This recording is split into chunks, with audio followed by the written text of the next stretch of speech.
One decimal of an hour is a second. কথাটা ছোট্ট একটা ঘন্টা, মানে ছোট্ট একটা কথা।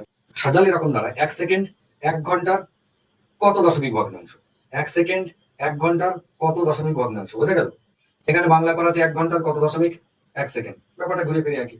তাহলে এই যে এক ঘন্টার কত ভগ্নাংশ হচ্ছে এক সেকেন্ড, আমরা কিরকম করে করব?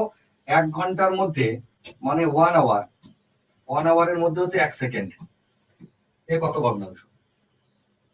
তার জন্য আমরা কি করব, এক সেকেন্ডকে উপরে লিখলাম আর নিচে এক ঘন্টা দিলাম। এক ঘন্টার মধ্যে এক সেকেন্ড।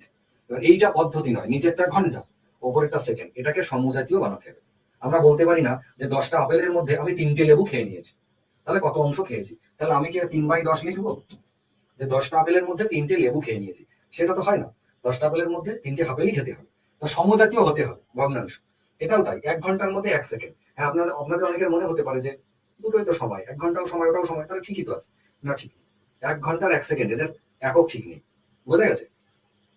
তাহলে আমাদের কি করতে হবে, হয় সেকেন্ডটাকে ঘন্টা বানাতে হবে, নইলে ঘন্টাটাকে সেকেন্ড বানাতে হবে। আমাদের সেকেন্ডটা যেমন আছে থাক, ঘন্টাটাকে সেকেন্ড বানিয়ে নিই।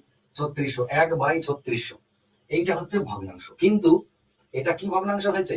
এটা সামান্য ভগ্নাংশ হয়েছে, যার ইংরেজিতে বলে ভালগার ফ্র্যাকশন, সামান্য ভগ্নাংশ। কিন্তু আমাদের প্রয়োজন দশমিক ভগ্নাংশ বা ডেসিমেল ফ্র্যাকশন, ডেসিমেল ফ্র্যাকশন বা দশমিক ভগ্নাংশ প্রয়োজন।